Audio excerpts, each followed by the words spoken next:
तो last video के अंदर हमने ये टास्क कंप्लीट कर लिया है। अब टास्क ये है कि बॉल जो है वो पैडल पे टच करे तो बाउंस बैक हो। इसको एम ब्लॉक के अंदर किस तरह से करेंगे तो चलिए देखते हैं। यहाँ पे आपने बॉल को जो है करैक्टर उसको सिलेक्ट कर लेना है। अब मैं एक और इवेंट प्लेस करता हूँ कि जब फ्लैग क्लिक करूँ गेम स्टार्ट हो तो मैंने चेक करना है कि कब ये जो है पैडल पे टच हुआ है, और मैंने हमेशा चेक करना है तो मुझे एक फॉर एवर लूप प्लेस करना पड़ेगा। फॉर एवर लूप प्लेस करने के बाद जो है मुझे इफ़ की कंडीशन लगानी पड़नी है। अगर बॉल पैडल पे टच हुआ है, कंडीशन ट्रू हुई है, तो क्या करना चाहिए। अब सबसे पहले तो मैंने देखना है कि मुझे किस तरह पता लगेगा कि यहाँ पे प्लेस करना है कि बॉल जो है वो पैडल को टच हुई है।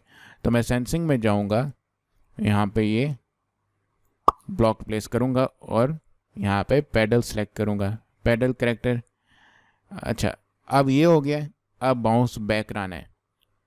अब मैंने इसको जो है कुछ एंगल चेंज करके बाउंस कराना है, उसी पोजीशन पर बाउंस नहीं कराना।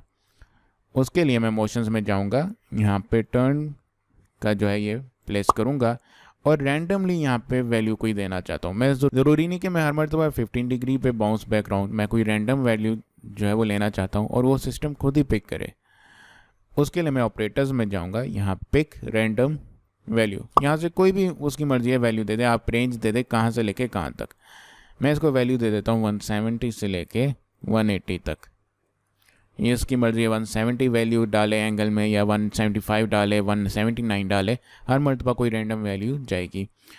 एंगल देने के बाद अब मैं इसको मूव कराना चाहता हूँ दोबारा, मैं यहाँ पे मूव 10 स्टेप्स का ब्लॉक प्लेस करूँगा और इसके बाद कुछ सेकंड जो है वो वेट करूँगा, 0.5 सेकेंड्स मैं कहता हूँ।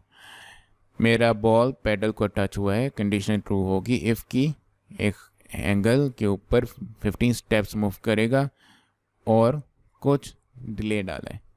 अब मैं प्ले करता हूँ। अब ये देखें, ये मैंने पैडल पे जब भी क्लिक कर आती है बॉल तो ये बाउंस बैक करती है और डिफरेंट एंगल पे। अगर मैं पैडल के अलावा कहीं बाउंस होता है तो देखें वो उसी डायरेक्शन में जाती है।